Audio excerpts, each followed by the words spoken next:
Ok, perfecto. Allí lo tenemos. Eso era lo que yo quería. Apáguenlo nomás, ahora dicen. Perfecto, perfecto. Allí estamos bien, pues. La gente no quiere verme en la pantalla a mí, quieren ver a nuestro invitado. Economista Rafael Hola. Correa, buenos días o buenas tardes. Buenas tardes acá, buenos días en la patria.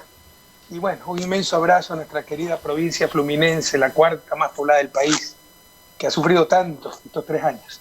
Pero bueno, aquí estamos para dar la información que sea necesaria. Muchísimas gracias por esta oportunidad, porque usted sabe la censura que hemos tenido. Pero un inmenso abrazo a toda la queridísima provincia de Los Ríos. Bueno, le doy la buena noticia que hay mucha gente que ha estado a la expectativa y a la espera de esta entrevista con su persona en esta mañana. Vamos a comenzar entonces, expresidente Rafael Correa, sobre las medidas económicas, tomadas por este gobierno. La razón, el argumento, el motivo, la causa, y según lo han dicho y lo han repetido muchos economistas que son parte del gobierno actual, es que no hay plata, que estamos ante un estado quebrado y que Correa se lo gastó todo. Bueno, ¿qué me van a decir, no? Y ahí usted ve la inconsistencia. Los Ríos es gente pila, ¿no? Montuyo de Los Ríos. Si fuera tan inteligente tener fonditos bajo el colchón, ¿por qué los primeros en tenerlos no son las empresas privadas? ¿Por qué están pidiendo ayuda? ¿Me puede explicar eso? Porque saben que es ineficiente. Saben que esa plata se requiere para construir hidroeléctricas, control de inundaciones, hospitales, escuelas, lo cual no significa que no es necesario la liquidez. Pero hay otras formas. Para el terremoto del 2016, en pocos días nosotros conseguimos 2.300 millones de dólares. Teníamos 32 fuentes de financiamiento externas, más el Banco Central interno. Estos señores cerraron todo, solo se quedaron con el Fondo Monetario. Y el Banco Central, como lo dije en su momento, ahora sí lo van a utilizar para darle crédito para la banca privada. Darle crédito al gobierno, pese a que es la plata, 80% de la plata en el Banco Central es del propio gobierno, del propio Estado, de todos los ecuatorianos, prohibieron financiar al Estado. ¿Para qué? Para que esa plata vaya al sector privado. Entonces, esa es la realidad. Y otra reflexión, porque hablemos con pruebas, no hablemos en las nubes. En octubre casi se caen por elevar el precio de los combustibles. Ahora lo reducen el precio de los combustibles. Si necesitan plata, ¿cómo se puede explicar que reduzcan el precio de los combustibles? Pila, les repito, en octubre casi se caen por subir el precio de los combustibles, liberarlos para subir el precio. Ahora los liberan para bajar el precio, porque el precio del petróleo está tan bajo que el precio de mercado de la gasolina es menor que el precio oficial. Pero con el precio oficial estaban ganando plata, pues no dice que necesitan plata, no dice que están quebrados, que Correa los dos sin plata, porque no les interesa enfrentar la crisis. Están imponiéndonos el programa del Fondo Monetario y el neoliberalismo. En el caso concreto de la liberación de los combustibles, es porque quieren privatizar la importación y distribución de combustible que estaba en manos de Petroecuador. Hasta ahí alguien puede decir, sí, bueno, que lo haga el sector privado. Perfecto, pero con su plata. No, los tanques, las tuberías se las va a dar Petroecuador. Entonces, si ahí está la plata del pueblo ecuatoriano, esa inversión, ¿por qué el negocio no es para Petroecuador? Y si quieren, compitan, pero hagan sus propias inversiones. Están vendiendo, se están llevando en peso al país, entendamos. No están enfrentando la crisis, están aprovechando la crisis para, como dicen nuestros jóvenes, entucarnos el neoliberalismo. El resto es cuento, que no había plata, entonces ¿por qué eliminaron el impuesto a la importación, por ejemplo, de papel periódico? ¿No? Que no había plata y ofrecieron plata por aquí, por 50 millones para policía, acuérdense todo eso. Que no había plata y pagaron en marzo 1.200 millones de dólares de deuda externa, incluso anticipadamente. Que no nos vengan con cuentos, ya basta de echarle la culpa a Correa, no sean mediocres. Se están llevando en peso al país y en la peor crisis no están preocupados en enfrentar las crisis, sino en privatizar hasta el alma. Economista Correa, dicen que hay un déficit que supera los 10.000 millones de dólares, más de 10.000 millones de dólares, y que este ajuste es inevitable, que es necesario el despido masivo de trabajadores, que es necesario la reducción de los salarios que es necesario inclusive suspender el pago de intereses de la deuda externa. Si usted fuera el presidente del Ecuador en estos momentos, ¿cuál sería el plan B que hubiese tomado Rafael Correa para evitar esto?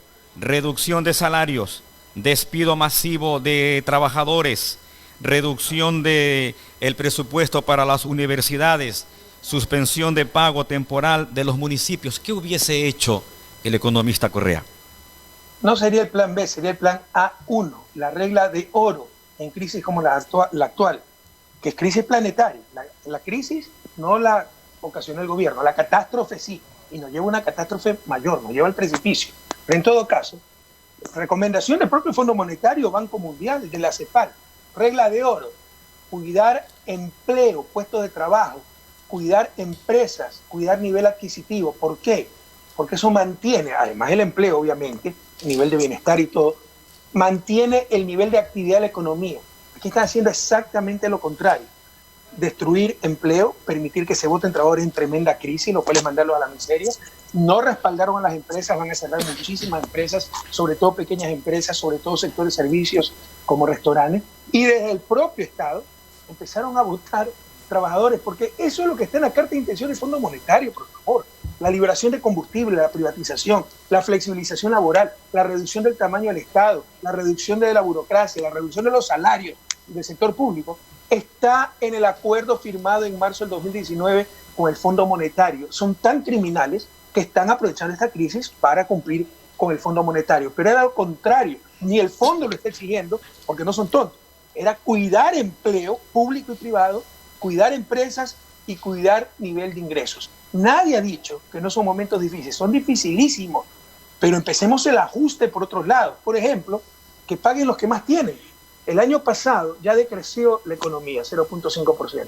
Sin embargo, escúchenme bien, luminenses, sin embargo, los banqueros rompieron récord en utilidades, nunca han ganado tanto. Mientras todo decrecía, mientras el tendero de la esquina vendía menos, mientras sus hijos no encontraban trabajo, mientras ustedes ganaban menos ingresos, los bancos rompían récord en utilidades. Lazo con su Banco de aquí ganó 70 millones de dólares. Fidel Egas, dueño del Amazonas, cómplice Moreno, con sus 3 bancos, Pichincha, Diners, Rumiñahui, ganó más de 200 millones de dólares y los mandan fuera del país. Esto es inaudito, se lo dice un economista. No aceptemos lo inaceptable. ¿Cómo puede ser que se reduzca la economía y estos señores ganen más que nunca? Y no les cobran 20 centavos. Usted me ha dicho cómo financiar, cobrándole a los que más tienen, a los que han cogobernado en función no de los ríos, no en función de la pequeña empresa, no en función de la gran mayoría, en función de sus bolsillos, y se han llenado los bolsillos de riqueza, que sean los primeros en pagar, no les cobran 20 centavos. Se puede hacerlo en el 2016, con el terremoto, le pusimos un impuesto de 0.9% a las fortunas, patrimonio de más de $1 millón. No han hecho absolutamente nada al respecto. Más, obviamente, pedir financiamiento del Banco Central en lugar de dárselo al sector privado, y de esta no salimos sin ayuda internacional. Buscar financiamiento en multilaterales, como estamos haciendo un grupo de economistas del Fondo Monetario, ¿no? Pero cerraron todas las puertas de financiamiento, excepto la del fondo. Buscar una condonación o gran flexibilización de la deuda externa, solo ahí ahorramos unos 4.000 millones de dólares que tenemos que pagar este año, y buscar ayuda de países amigos, porque los países más ricos tendrán que hacer paquetes de apoyo a los países emergentes, porque esto será para todos un golpe duro, pero mucho más duro para las economías en vías de desarrollo. Entonces, no hay soluciones milagrosas, no es que se puede salir sin costo, pero sí se puede hacer pagar el costo a los que más tienen, no empezar a hacérselos pagar a los que menos tienen, y peor, quitar recursos a la educación. Ya mismo le voy a preguntar, usted que es un hombre que conoce mucho porque ha administrado este país durante muchos años, que nos dé de pronto una lista de cuáles son esas empresas que podrían colaborar más en esta crisis. Sin embargo, algunos economistas que no tienen mucha simpatía con su persona, como Dají, como don Spurrier, dicen que usted lo dejó embarcado al pobre presidente Moreno con una burocracia enorme, con un Estado obeso que se lleva casi todo el presupuesto del Estado. ¿¿Y qué me van a decir pues si son cómplices de Moreno y hablan desde sus bolsillos? Miren, ¿cuál es la diferencia? Yo, modestia aparte, soy PhD en economía, saqué, me gradué con 3.9 sobre 4, algo así. Tengo 2 maestrías. Si me hubiera dado la gana, si hubiera sido amante del billete, me hubiera dedicado al sector privado, ser empresario y sería millonario. Y hablaría como economista, pero a la final defendiendo los intereses que represento. O sea, la autenticidad de nuestras posturas, algunos pueden creer que de buena fe que estoy equivocado, acertado, pero la autenticidad no la pueden negar. Yo sí puedo negar la autenticidad de esta gente porque pertenece a esos sectores, viven de esos sectores, están defendiendo intereses, no están defendiendo el bien común. Tengan la seguridad de que nosotros defendemos el bien común y sabemos lo que decimos. Pero además, jóvenes sobre todo, ya nos han engañado 3 años. 3 años. Culpa de Correa, que sobreendeudamiento, todo es mentira. Mira, aquí tengo las cifras oficiales. Esto es gracias al Fondo Monetario. El Fondo Monetario los obligó a transparentar las cifras oficiales. ¿Cuáles eran las tonterías que se me decían, no? 60.000 millones de deuda en el 2016. Eso es más del 60% del PIB. Cifras oficiales, Ministerio de Finanzas, Subsecretaría de Financiamiento Público. 2016, deuda externa 25.000 millones, 25.7% del PIB. 25.7%. Deuda total 38.000 millones, 38%. Nunca se pasó el 40% de ley. Y nos pusieron hasta juicio penal por esa mentira. Que además, si hubiese sido cierta, no era penal.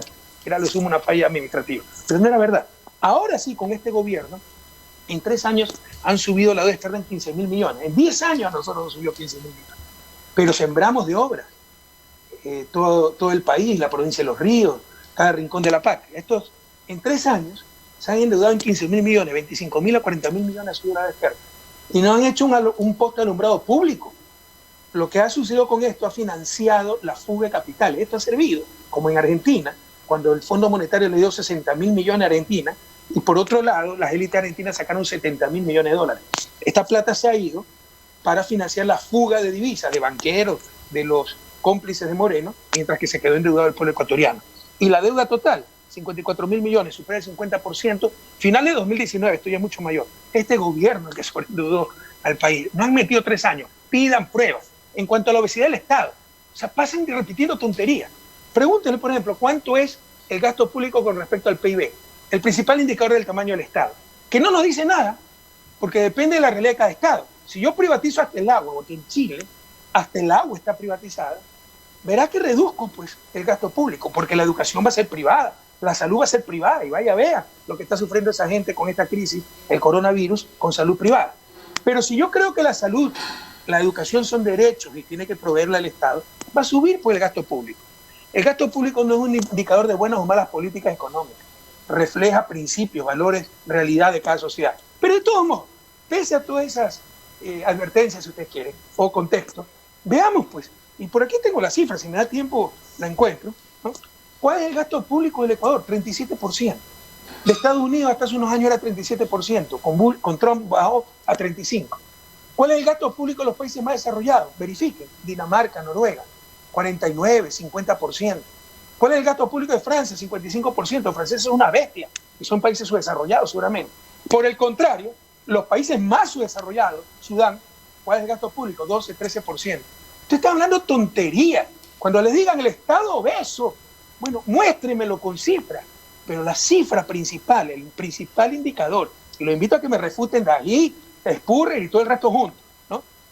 El principal indicador del tamaño del Estado es el gasto público con respecto a la producción, al Producto Interno Bruto. En Ecuador es 37% y estamos por debajo del promedio, por ejemplo, de los países más desarrollados. Esa es la realidad. Y cuando decimos reducir el Estado, algunos aplauden. Eso significa menos maestros para tus hijos, menos médicos en los hospitales públicos, menos policías. Queremos eso. Por favor, sepamos lo que buscamos y no nos dejemos engañar de esta gente que te insiste. Yo sí dudo de su autenticidad, porque hablan de los intereses que defienden. Nosotros hablamos desde el bien común, porque no nos debemos a nadie. Economista que no Correa. Pueblo, obviamente. Sí. Economista Correa, para no dejar allí alguna cosa pendiente, aquí han repetido muchísimas veces que usted no dejó un centavo, pero usted ha señalado y con cifras, con documentos, que sí dejó plata. ¿Cuánto dejó usted? ¿Cuánto dejó el gobierno anterior? ¿Cuánto dejó el gobierno anterior? Pero aquí llamas dejar. Por ejemplo, si vamos a reservas internacionales, se dieron más de 3.000 millones de dólares. Aquí están las reservas, ¿no? ¿Cómo subieron? Esto, mira, esto es 2007, inicio de mi gobierno. Estaban por aquí. Miren cuánto subieron y se mantuvieron altos. Y este gobierno es el que los empezó a bajar. Pesa 15.000 millones de deuda externa. La reserva se alimenta con las divisas, los dólares que entran. En este caso pueden ser cosas muy sanas. Vender más de lo que compramos al exterior. Sería una fuente muy sana de incremento de reservas. También puede ser porque me prestaron 1.000 millones de dólares. Pero lo trágico es que este gobierno ha prestado 15.000 millones de dólares y las reservas siguen en el mismo nivel que las dejamos nosotros, porque ha servido para financiar deuda. Pidan pruebas, pero además, o sea, yo cuando llegué al gobierno, acuérdense que tenía apagones, 8 o 10 horas diarias, no había internet, no había Q911. Imagínense esta crisis, la cuarentena, sin hospitales, sin electricidad, sin EQ911. Ahí está invertida con patriotismo la plata del pueblo ecuatoriano. La liquidez es importante, pero también es importante todo eso que antes no existía. Estos señores, con toda esa infraestructura, ¿por qué si querían ellos tener la platita o el colchón no lo hicieron en los últimos 3 años? ¿Acaso el año pasado había caído el precio del petróleo? Estaba en $55, ¿no? Entonces, ya no le echen la culpa de su negligencia criminal a los demás. Entonces, es un país muy diferente al que yo encontré en el 2007, con muchísimas capacidades, una economía creciendo, reservas mucho más altas que las que yo encontré. Pero estos ineptos y corruptos en 3 años destrozaron todo. Y ya basta mentir. Hablemos con cifras, jóvenes. Exijan cifras. Y por último, pregúntense algo muy sencillo. ¿Cuándo vivimos mejor? ¿Ahora, donde supuestamente estos hacen las cosas bien? ¿O de 2007-2017, cuando hubo una transformación sin parangón en la historia ecuatoriana y que asombró al mundo entero? Economista, entonces, este gobierno con tanta plata que ha recibido, con tanta plata que le ha entrado y que no ha puesto un solo poste, ¿en qué se ha gastado la plata? Como te decía, ¿no? La economía es un todo. Es como si me hacen una transfusión a mí en el brazo izquierdo, que es el sector público. No, pero el brazo derecho es independiente, el brazo izquierdo, el sector privado. Pero si hay una herida en el brazo derecho, se va toda la sangre, la que entró por el brazo izquierdo también. Han inyectado plata de deuda externa al sector público para financiar la salida de divisas. No han puesto ningún control a la salida de divisas, por el contrario, bajaron aranceles para importar hasta Nutella, y así se va nuestro dinero, nuestro petróleo, nuestra deuda, y flexibilizaron el impuesto a la salida de divisas. Revisen el caso de Argentina, es algo muy similar, es el neoliberalismo. Recibieron el paquete de ayuda más grande de la historia del Fondo Monetario, 60.000 millones de dólares. Argentina quedó recontra endeudada y sin reservas, una economía destrozada, con decrecimiento, porque mientras entraba por un lado deuda externa pública de todos los argentinos por 60.000 millones de dólares, por otro lado los banqueros, los pelucones, los grandes empresarios argentinos sacaban 70.000 millones de dólares, más de lo que entró, pero si no hubiera entrado esos 60.000 no hubieran tenido cómo sacar gran parte de esos 70.000. Lo mismo ocurre aquí por todos los mecanismos económicos, ¿no? Por ejemplo, importaciones de bienes suntuarios o sencillamente fuga de divisas, y no han hecho absolutamente nada para controlar esa salida de divisas. Estamos en este conversatorio muy interesante, mis amigos, a través de Rey Televisión, Canal 39, Radio Rey, Ondas Quevedeñas OQ. Le vamos a preguntar ahora al economista Rafael Correa, con el mismo argumento de que no quedaba otra salida, se viene ahora el cierre de TAME, de Correos, de la empresa de ferrocarriles, porque no hay plata y porque no queda otra salida. Si usted fuera el presidente, ¿qué hubiera hecho? TAME sí, Correos y Tren absolutamente no. Mire, no son muertes, son asesinatos, son crímenes.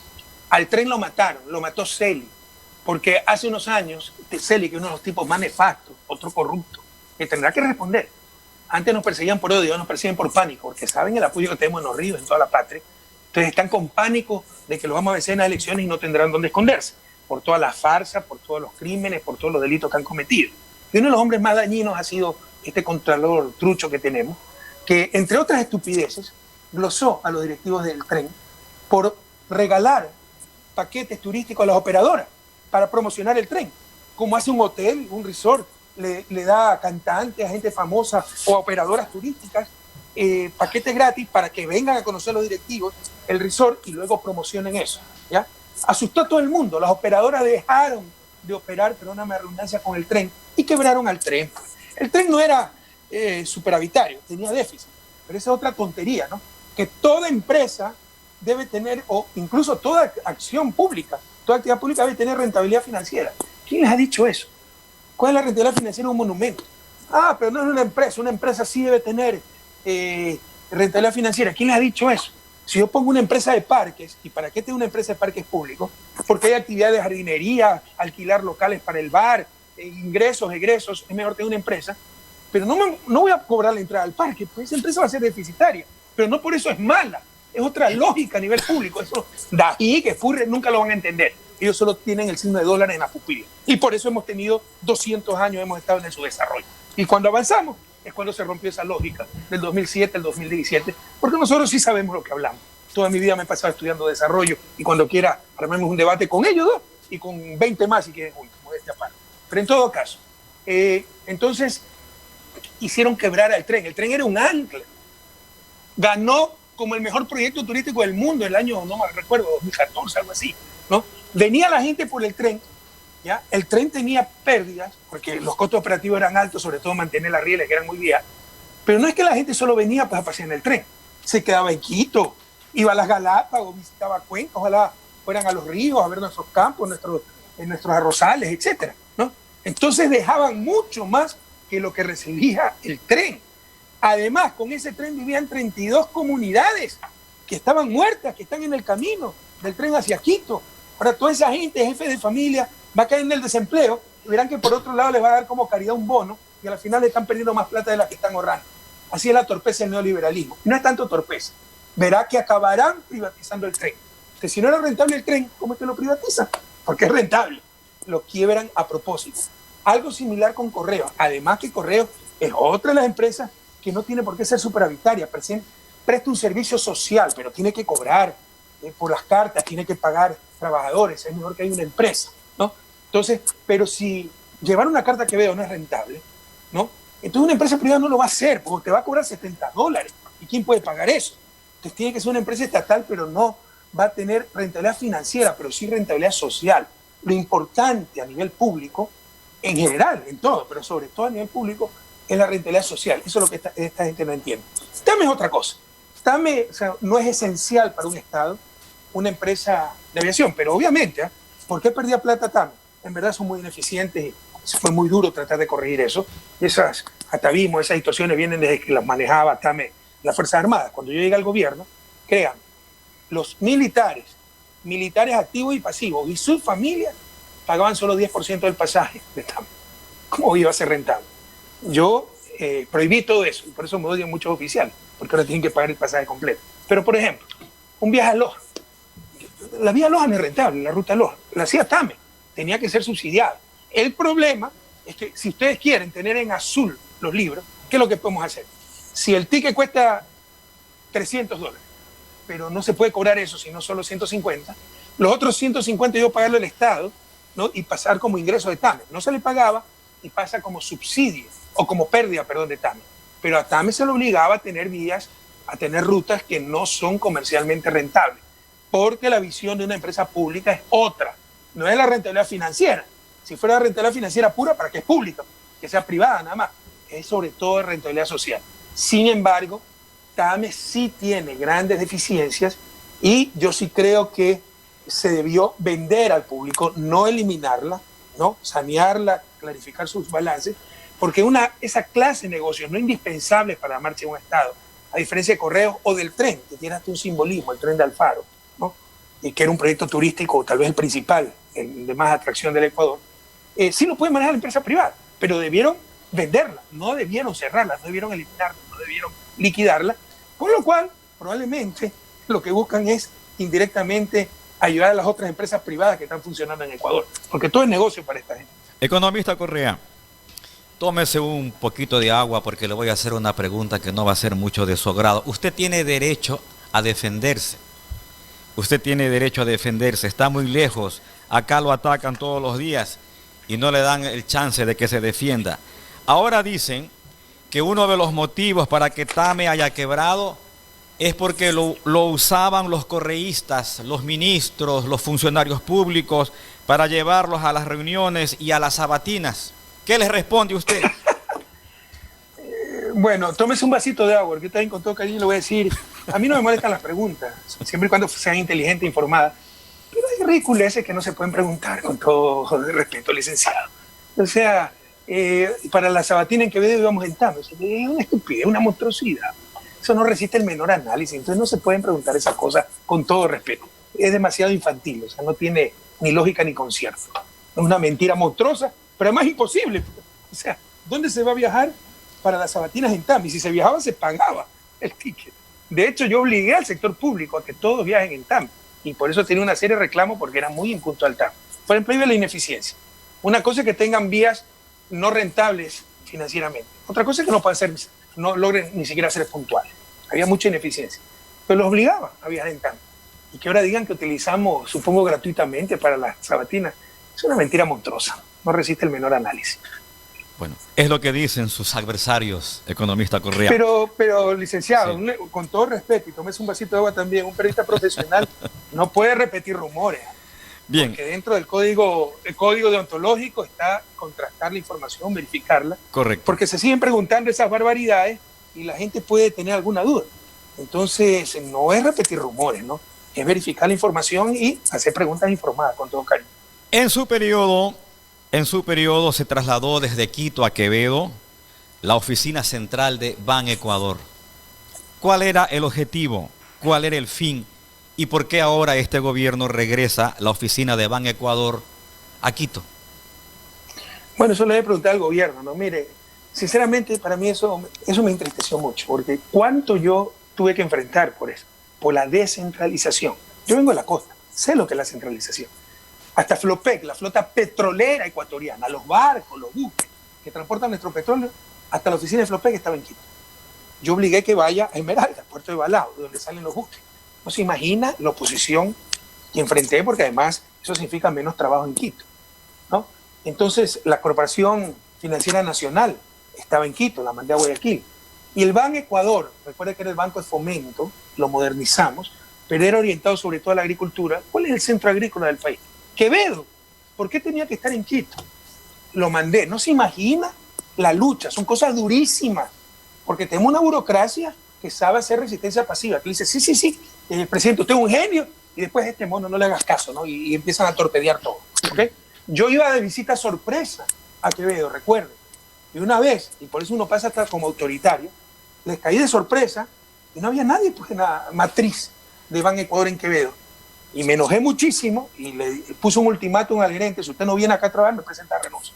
Fue hasta que acabó mi gobierno y regresó a Quito, obviamente, este señor, ¿no? Que nunca más va a colaborar en mi gobierno, dicho sea de paso. Pero lo más triste es que regresan, pues, la oficina de Ban Ecuador a Quito. ¿Por qué? ¿Con qué lógica? Quito produce más maíz que Quevedo. Quito tiene más población porcentualmente agricultora que Los Ríos. ¿Con qué argumento? Solo centralismo. Y no dijeron esta boca es mía, ni el prefecto, ni los asambleístas, ni las autoridades de Los Ríos. Entonces uno dice, bueno, ¿y para qué uno arriesgó tanto? ¿Para qué uno se peleó con tanta gente? ¿Para qué uno se expone tanto? Para que ni siquiera los representantes de Quevedo, de Los Ríos, defiendan el Ban Ecuador y los logros para la provincia. Entonces sí decepciona profundamente. Eso es impresentable. Es la mayor muestra de centralismo que, con todo cariño, no sé por qué la permitieron. Pero si nosotros ganamos las próximas elecciones, y las vamos a ganar, continuará ese proceso de centralización. Y Ban Ecuador volverá donde siempre debe estar, en Quevedo, corazón agrícola de la patria. Regresemos al punto de las empresas que deben de aportar. ¿Cuáles son las empresas de este país que han ganado mucho, que deben de aportar? ¿Cuánto deberían de aportar? Qué buena pregunta. Empezaron por los bancos, que ganaron más de 600 millones de dólares el año pasado. Pero mire, yo soy radical en esto. Estamos ante la peor crisis de la historia de la humanidad en el último siglo. Crisis sanitaria que ha tenido una gran repercusión a nivel económico. CEPAL, Comisión Económica para América Latina, considera que América Latina decrecerá 5.3%. Sin embargo, el propio gobierno estima que Ecuador decrecerá 7%, y hay estimaciones privadas que consideran que va a decrecer hasta 10%. Para ponerlo en perspectiva, La crisis del 99 decrecimos 4.7%. ¿Se acuerdan lo que sufrimos con esa crisis? Ahora vamos a decrecer el doble. Esas son las perspectivas. Y con este gobierno no es que se está mitigando esto. No, se está exacerbando. Nos llevan directo al precipicio. En este contexto, yo soy radical en estas cosas. ¿Usted cree que es moralmente aceptable que alguna empresa declare utilidades? Entonces yo les haría pagar como impuesto anticipado, como lo permite la Constitución y el estado de emergencia, el 100% de utilidades anticipadamente como impuesto. Incluso, le podría decir, parte será crédito tributario, es decir, se le descontará de los impuestos que tengan que pagar en 3, 4 años. Pero en este momento, nadie me puede declarar utilidades en la situación que estamos, y la empresa que es rentable tendrá que ayudar a la empresa no rentable para mantener puestos de trabajo, tendrá que ayudar al Estado para dar un bono, una renta básica a aquellos que se han quedado sin trabajo, para mantener a las familias que no tienen una fuente de ingreso, etc. Entonces, grandes males, grandes soluciones. Los bancos, por ejemplo, han ganado más de 600 millones de dólares. Pero la pregunta, y les dejo a usted, porque no hay que ser economista para resolver, contestar esta clase de preguntas. ¿Ustedes creen que es moralmente aceptable que en la crisis que estamos viviendo, la catástrofe, por culpa de este gobierno que estamos sufriendo, se declaren utilidades en ciertas empresas? Y ciertas empresas están ganando muchísimo. Por ejemplo, las empresas, las farmacéuticas, por ejemplo, las relacionadas con el servicio de Internet. Entonces, no es ético, no es moral. No pueden declarar utilidades y hay mecanismos permitidos por la Constitución y el estado de excepción que permiten, perdónenme la redundancia, anticipar impuestos. Yo les puedo anticipar los impuestos de los próximos 5 años y capturar todas esas utilidades para ayudar a las empresas que no tienen ni cómo pagar a sus trabajadores para que no despidan trabajadores, por ponerle solo un ejemplo. Interesante. Ahora, este gobierno que está empeñado en meternos la mano, si cabe la palabra, a todos, para que todos demos nuestro aporte para sacar al país de la crisis. Pero sin embargo, este gobierno pierde autoridad moral cuando se presentan casos de corrupción, los casos sonados en los hospitales públicos por la compra de sobreprecio de mascarillas, entrega de cadáveres, bolsas de cadáveres, kit de alimentos y otros. ¿Qué piensa usted? Lo dije en su momento, cuando utilizaron la lucha anticorrupción como instrumento de persecución, también se lo dije con respecto a la deuda, ¿no? Cuando decían que estamos sobreendeudados, ¿qué país, qué organismo nos va a financiar a un país que está sobreendeudado? Cuando decían que la economía está quebrada, ¿qué inversionista va a venir a un país donde el propio presidente, por odios políticos, dice que la economía está quebrada? Entonces estaban escupiendo para arriba. Y en este sentido también se los dije. O sea, más tarde les va a tocar a ustedes. Si, como yo era un presidente que trabajaba de lunes a domingo, 14 horas diarias, trataba de estar en todos lados, entonces si el conserje de un ministerio compró llantas con sobreprecio, el culpable es el presidente porque yo debía saber todo, más tarde ustedes van a ser los culpables. En 10 años de gobierno es imposible no tener casos de corrupción. Pero una cosa es tolerar la corrupción, otra cosa es tener casos de corrupción. Nosotros jamás toleramos la corrupción. Estos señores en 3 años nos han recordado lo que era el viejo país. Roban hasta en las mascarillas, hasta en la funda para los muertos. Y no es casualidad, fue política de gobierno. Los hospitales, se lo denunció en su momento, los repartieron para comprar, a los Bucarán, comprar votos. Ahí en Los Ríos, los hospitales se han repartido para comprar votos de los Litardo, de la Regui y tantos otros. No nos engañemos. Y saben que si pierden, esas cosas serán investigadas y no tendrán dónde esconderse. Entonces, ¿para qué se reparten los hospitales? ¿Para que estos sacrificados politiqueros vayan a servir mejor al pueblo de Quevedo, al pueblo de Los Ríos? No, van para robar, para poner a su gerente, al encargado de compras y comprar lo que se pueda con sobreprecio. Esta gente en 3 años nos ha recordado lo que era el viejo país. Nos hicieron creer que antes no había corrupción en este país y que en 10 años, en el caso de corrupción que lo hubo, traidores, ¿no? Entonces era un gobierno corrupto. Cuando nosotros eliminamos la corrupción institucionalizada, esa corrupción en las telefónicas, en las aduanas, en migración, en policía judicial, en todos lados, en la justicia, quedó esa corrupción de alto vuelo de los paraísos fiscales, que yo no mando en el mundo para poder eliminarlos y que pero sí lo prohibimos para los servidores públicos ecuatorianos y esta gente ya no hace respetar la ley.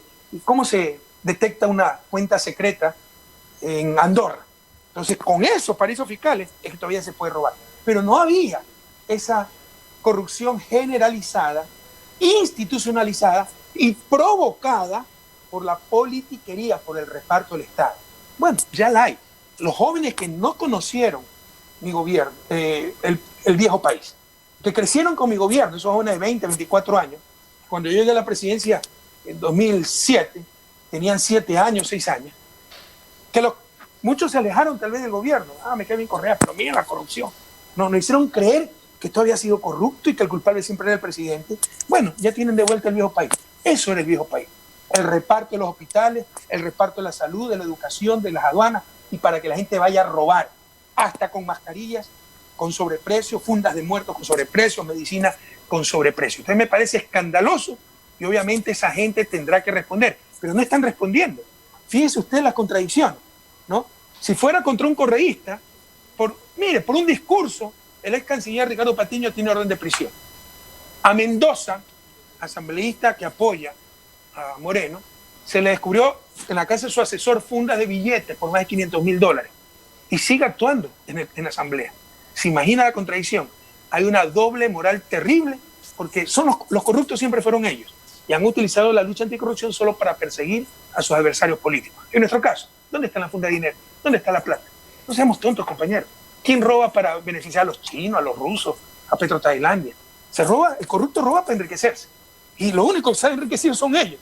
Ahí está la funda de dinero o la cuenta secreta de Moreno, que se conoce desde hace más de un año, y la fiscal sinvergüenza, que puesta ahí para encubrir a Moreno y perseguirnos a nosotros, ni siquiera la ha abierto, y es la cuenta, anoten, 100-4-10 71378 Balboa Bank Panamá, que Moreno reconoció y dijo que es de su hermano. Y si es de su hermano, ¿cómo se llama INA Investment la cuenta? Cuando INA son las hijas de Moreno, Cristina, Karina y Irina. Entonces, que no nos vea la cara de idiota. Que abran esa cuenta y verán cómo Moreno se va a la casa. Economista, estamos escuchando muy bien, muy claro el audio. Algo pasó con el video. No sé si de repente depende de allá, de su máquina, que de pronto active nuevamente el video para poderlo apreciar. Está activado. Si yo me veo en la cámara, lo cual significa está activado, seguramente la señal internet y video consume más internet. Tengamos un poquito de paciencia y ya de venir la imagen. Allí estamos nuevamente, economista. Perfecto, perfecto, porque nuestra audiencia enseguida nos escribe. No quieren ver al periodista en Chun, ya quieren verlo a usted. Economista, miren, escuchaba en un programa que transmite Coavisa, que se llama Políticamente Correcto, a un economista, a un colega suyo, se llama Jaime Carrera. Dice que gracias a la dolarización se ha podido apuntalar un poquito, digamos, esta crisis. Que si estuviéramos con la sucretización, estuviéramos pulverizados en una super o en una hiperinflación. ¿Qué opina usted? Mira, como en todas las profesiones, pero más aún en las ciencias sociales, porque en ingeniería, si construye mal el puente, se le cae. En ciencias sociales puede decir cualquier burrada y después buscar cualquier justificación. Pero como en todas las profesiones hay gente que parece que se ganó el título en una kermés, ¿no? Yo conozco bien a Jaime Carrera, un talibán de la economía, no es economista, con todo respeto es contador, él solo sirve para cuadrar cifras, ¿no? Y unas tonterías que nos sale. Si fuera cierto eso, acabo de mandar un Twitter esta mañana, más temprano. ¿Por qué entonces Colombia, Perú, Chile, países neoliberales, están depreciando pues la moneda nacional? Porque cuando tiene moneda nacional, la mejor manera de enfrentar estas crisis, reducción de la actividad económica, desplome del ingreso de divisas, porque se desplomó el precio del petróleo, Colombia exportó el petróleo, Chile de cobre, se desplomó el precio de las materias primas, ¿no? Que Perú también produce, es depreciando la moneda.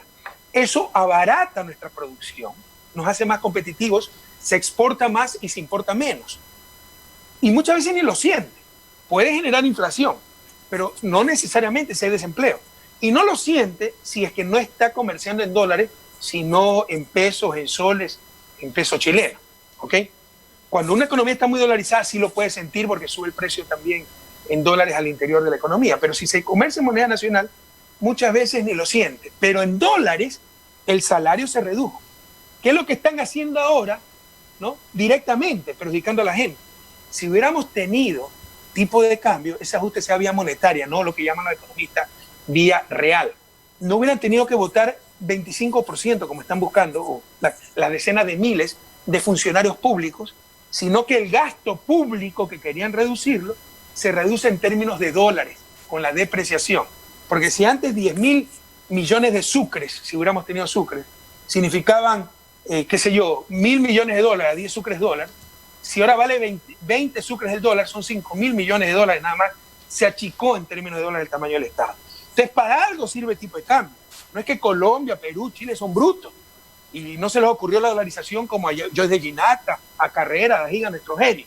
Porque para algo sirve el tipo de cambio y es precisamente para crisis como las actuales hacer el ajuste vía monetaria, el tipo de cambio es un instrumento de la política monetaria, y no vía real como están haciendo, votando a la gente al desempleo, que es mucho más doloroso. Pero ya tenemos la dolarización, pero que no venga Carrera con esa estupidez, ¿ok? Ahora, precisamente, para proteger la dolarización, si no podemos equilibrar el sector externo con tipo de cambio, hay que aplicar medidas directas, comerciales y de otra índole, aranceles, impuestos. No hacen nada. Y estos fundamentalistas que dicen defender a la dolarización son los primeros que la van a destrozar porque no están controlando la salida de divisas. Bueno, este es el impacto entonces que se vive de las medidas económicas o que se empiezan a sentir por las medidas económicas tomadas por este gobierno. De persistir esto, considerando que a este gobierno todavía le queda un año de vida, ¿hasta dónde se profundizaría la crisis en nuestro país, economista Correa? Vea, por si acaso, a Jaime Carrera también póngalo en el debate junto a Dají y Escurre, a los tres juntos. Y a, ¿cómo se llama el moderador de Políticamente Correcto, que también cree que sabe Carlos de Rojas. Ciencias políticas? Chuta, Dios mío, no pasa vergüenza ajena con ese pobre señor que se cree inteligentísimo. No le da. Pero bueno, mire, yo no soy mago, pero sí le puedo decir, no engaño ni me engaño. Estamos cosechando lo que se sembró 3 años. 3 años por destruir a Correa, defendieron a un traidor inepto, corrupto, que desmanteló el Estado, pero con tal de hacerle daño a Correa, sobre todo los medios de comunicación. Mucha gente incluso que nos quería, fue indiferente. El problema es con Correa. Bueno, y el problema es con todo. La peor crisis de la historia del país nos ha tomado con el peor gobierno de la historia, nos ha tomado sin gobierno, con un Estado totalmente debilitado. Lo poco que hay es lo que hicimos nosotros. Imagínense esta crisis sin el nuevo hospital del Díaz en Quevedo, sin las 2.000 camas adicionales en Guayaquil, sería Guayaquil un gran cementerio. Con un sistema de salud debilitado, redujeron el presupuesto, votaron miles de personas, acabaron el convenio con Cuba, 400 médicos cubanos regresaron en diciembre, entre ellos 72 epidemiólogos que serían tan útiles en este momento. No equiparon los hospitales porque dijeron que no había dinero y pagaron hasta anticipadamente deuda. Es un sistema de salud destrozado. Repartieron los hospitales son un caos. Y con una economía que ya estaba en crisis. Antes de la caída del precio del petróleo, antes del virus, por mal manejo, por fundamentalistas como Carrera, como Dají, Escurre, por aplicar esas políticas los últimos 3 años, sin caída del precio del petróleo, sin terremotos, sin virus, ya nos hicieron decrecer el año anterior. Las mismas políticas del 99, dicho sea de paso. Con una diferencia. En el 99 estaban de moda estas políticas del neoliberalismo.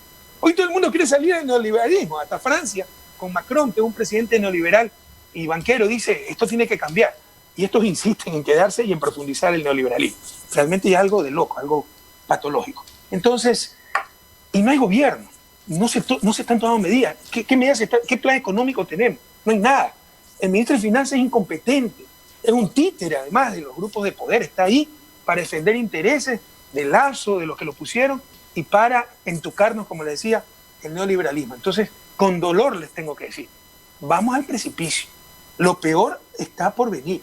Usted me ha dicho cómo se reflejaría esa crisis.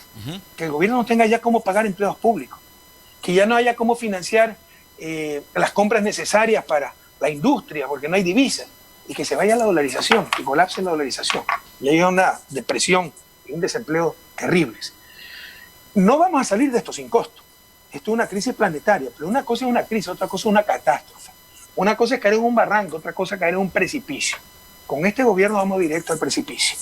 Por eso lo dije hace una semana. Y me dijeron de todo, pero temo que no me equivoqué. Tiene que renunciar este gobierno, porque no hay conducción. Necesitamos a alguien que conduzca. Si me hubieran hecho caso en octubre, cuando democráticamente, artículo 130, 148 de la Constitución, se podía anticipar elecciones, tendríamos otro gobierno y fuera otra la situación. Prefirieron los muertos, una represión brutal, sin parangón en historia. Prefirieron 1.300 heridos, 1.200 detenidos y que la CONAIE salve al gobierno, echándose para atrás en el alza de los combustibles, como que si era a esa altura el problema.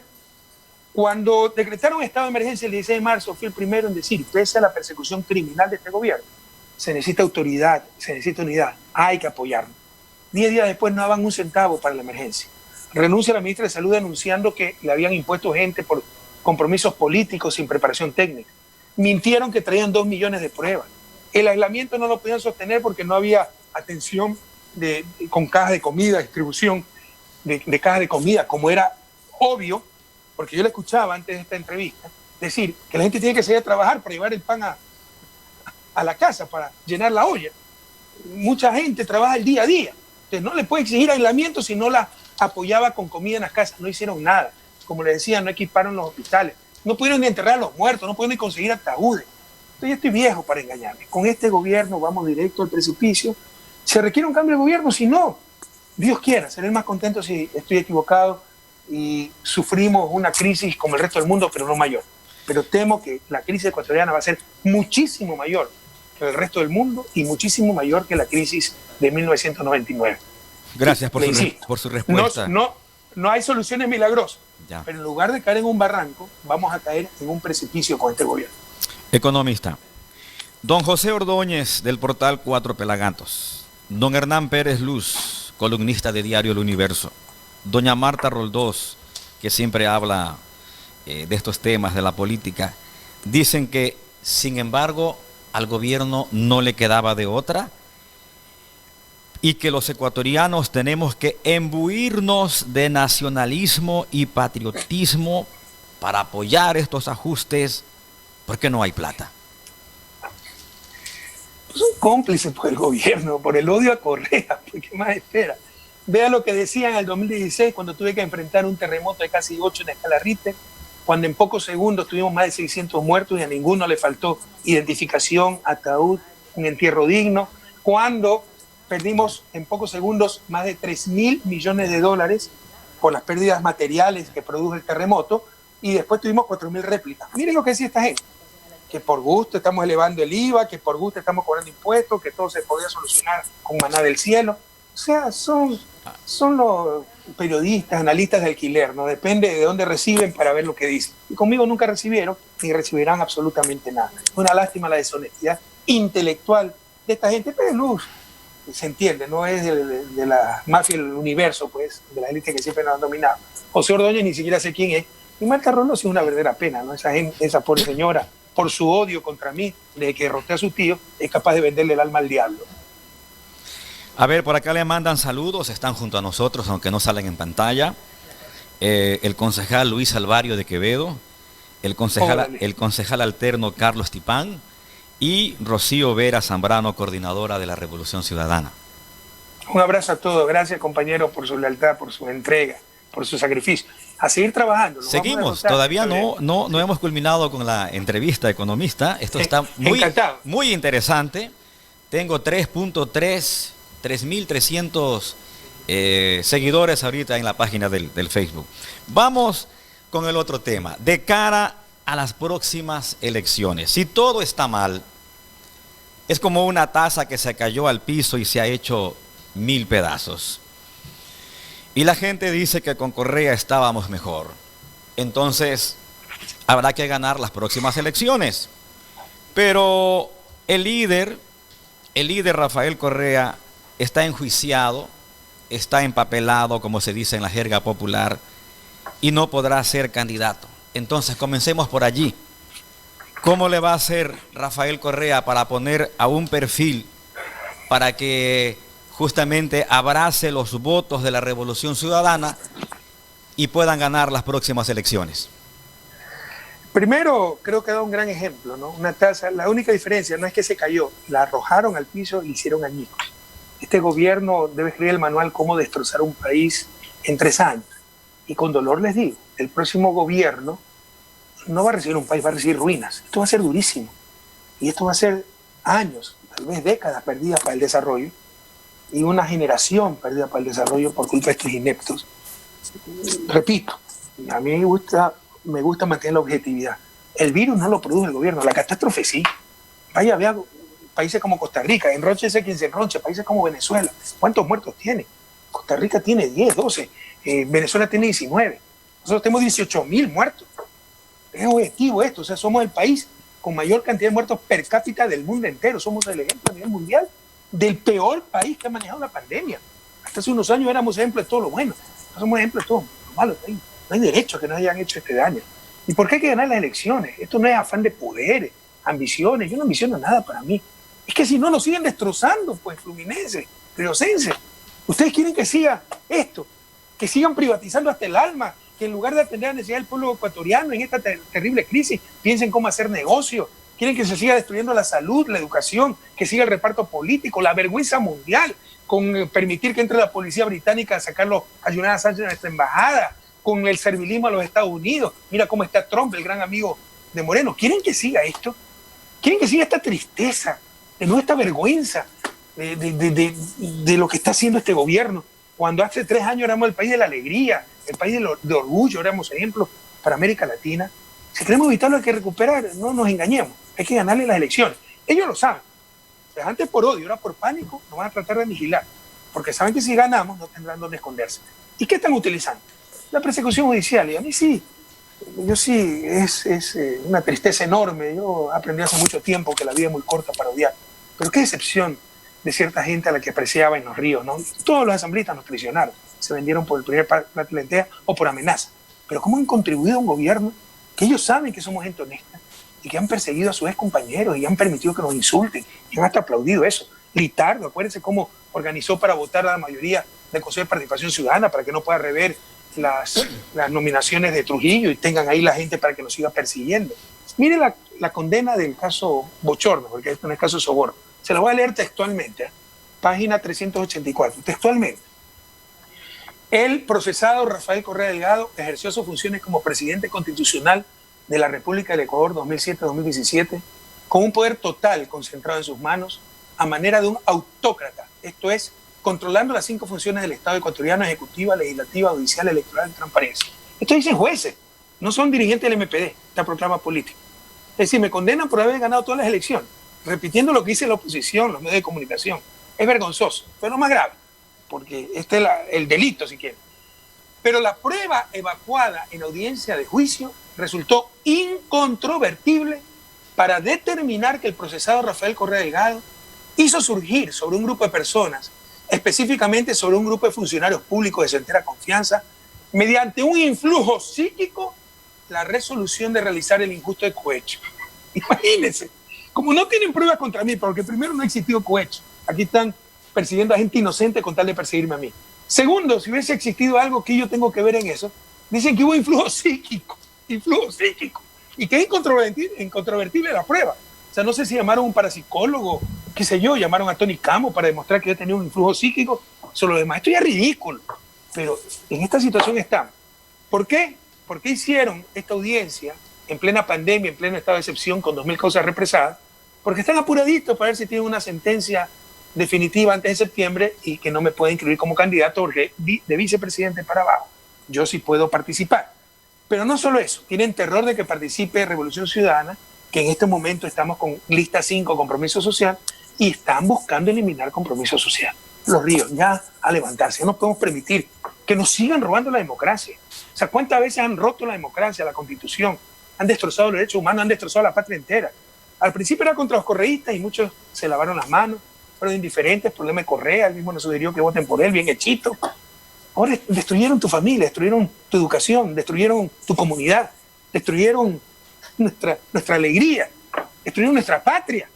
Es hora de reaccionar. Estos tipos saben que no nos pueden derrotar en las urnas y quieren derrotarnos por medio de jueces corruptos y con la persecución. A levantarse, pueblo ecuatoriano, no permitamos estas cosas. Faltan pocos meses, economista Correa, para inscribir esa lista. Faltan pocos meses. Sin embargo, los mejores cuadros, las mejores figuras de la revolución están siendo procesadas judicialmente. ¿Quién le queda o quiénes le quedan? ¿Podría de repente citar unos 4 o 5 nombres de posibles candidatos de cara a las nuevas elecciones? Mire, de todas pruebas siempre hay algo positivo. Por supuesto, el balance es muy negativo de estos 3 años. Pero lo positivo es que ha habido una catarsis. Se ha decantado la revolución ciudadana, se ha evidenciado quién es quién. Los que se vendieron por el primer plato de lenteja, como la mayoría de asambleístas de Los Ríos, o por temor a amenazas, otros asambleístas de Los Ríos, y permitieron todo, incluso que persigan, porque ellos saben que somos gente honesta, y que saben que el corrupto es el gobierno actual, que persigan a sus ex compañeros, por lo que están ahí, dicho sea de paso, ¿no? Porque si no hubieran corrido con nosotros, no hubieran ganado ni un puesto en el Comité Padre de Familia de la Escuela del Hijo. En todo caso, ha servido para decantar, pero cuadros nos sobran. No es el momento de hablar de candidatura. Y aquel que está hablando de candidatura en esta crisis es la mejor señal de que no debe ser candidato, porque ahorita debemos estar enfocados en cómo salvar vidas, en cómo evitar una terrible crisis económica que se viene. Después discutiremos candidaturas. Gracias a Dios tenemos cuadros de sobra. Lo que sí es necesario es llamar a la unidad. No vamos a derrotar a este gobierno, se van a unir todos y van a sacar sus calumnias de siempre, su difamación, los programas de televisión, los supuestos reportajes, que el código vidrio, que Villavicencio, que las investigaciones, que los ataques del extranjero, todo para tratar de robarnos la esperanza, para tratar de manipularnos, de hacernos equivocar en nuestros votos. La mejor manera de resistir es unidos.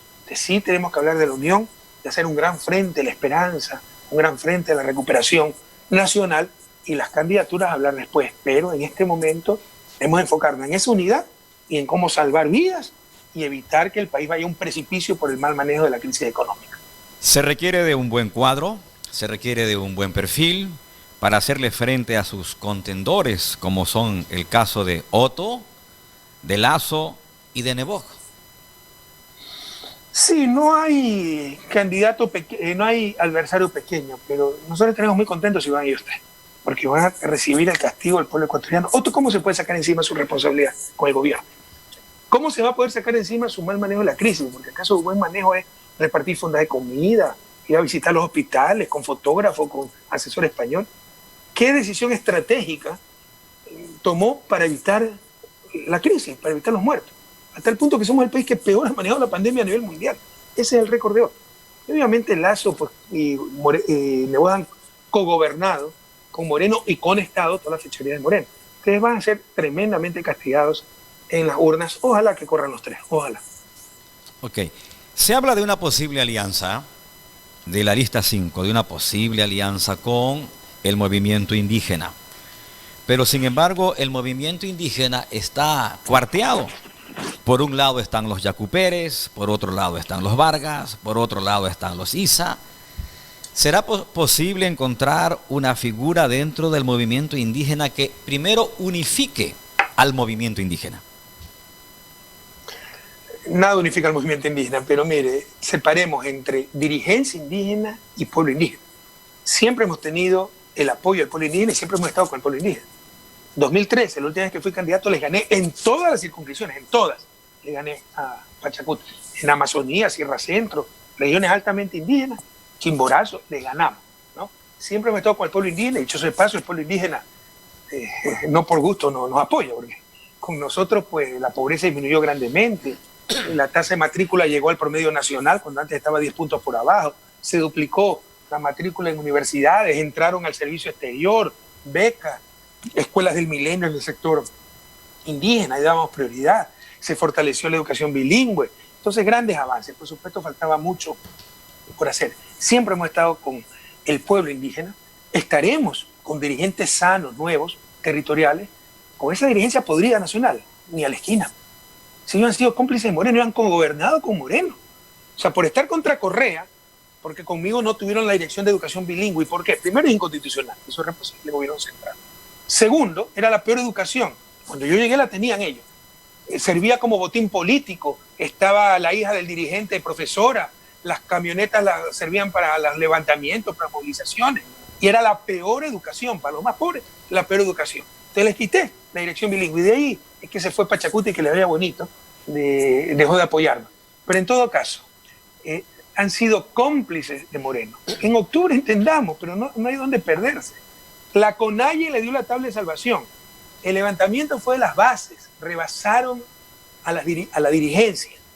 Y la dirigencia, cuando yo perdió a su títere, que le ha dado a la educación bilingüe, a su socio MPD le ha dado la educación, le ha dado universidades, ministerios, le ha dado Senagua, le ha dado parcelas de salud, etcétera, ¿no? Cuando vieron que se caía su títere, ¿qué es lo que exigieron? Elimine el alza de los combustibles y se acabó el lío. Después de 12 días de represión brutal, 11 muertos, 1.300 heridos, 1.200 detenidos. No, ya, se bajó el precio de los combustibles y no pasó nada. La CONAIE salvó al gobierno y siempre han cogobernado con Moreno.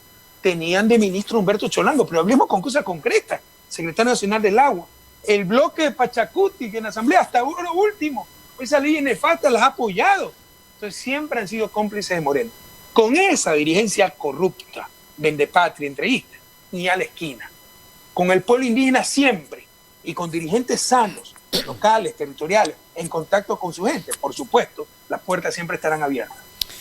La próxima Asamblea Nacional necesita tener mayoría de la Revolución Ciudadana para poder revertir tantas leyes y tantas cosas que de pronto han lastimado a la economía del país. ¿Van a tener cuidado ustedes en escogitar adecuadamente a los candidatos para que después que estén en la Asamblea no se les vayan al otro lado? Siempre hemos sido cuidadosos, pero no somos adivinos. La traición es tan vieja como la humanidad y va a seguir habiendo traiciones, pero obviamente trataremos de ser mucho más cuidadosos. Pero en todo caso, mire, debemos entender lo que ha pasado, cómo nos han destrozado. Con el 7 veces sí. Acuérdense cómo nos engañaron. Dijeron que era para relanzar la economía, para descorreizarla, porque me había tomado todas las funciones del Estado. Era para ellos tomarse todas las funciones del Estado. Y mire el desastre en que estamos, con los peores, los más mediocres, los más serviles. O sea, no es que pusieron los mejores, no, pusieron los peores. No se repartieron el Estado, cual botín entre piratas, nos llega esta crisis y no tenemos cómo responder.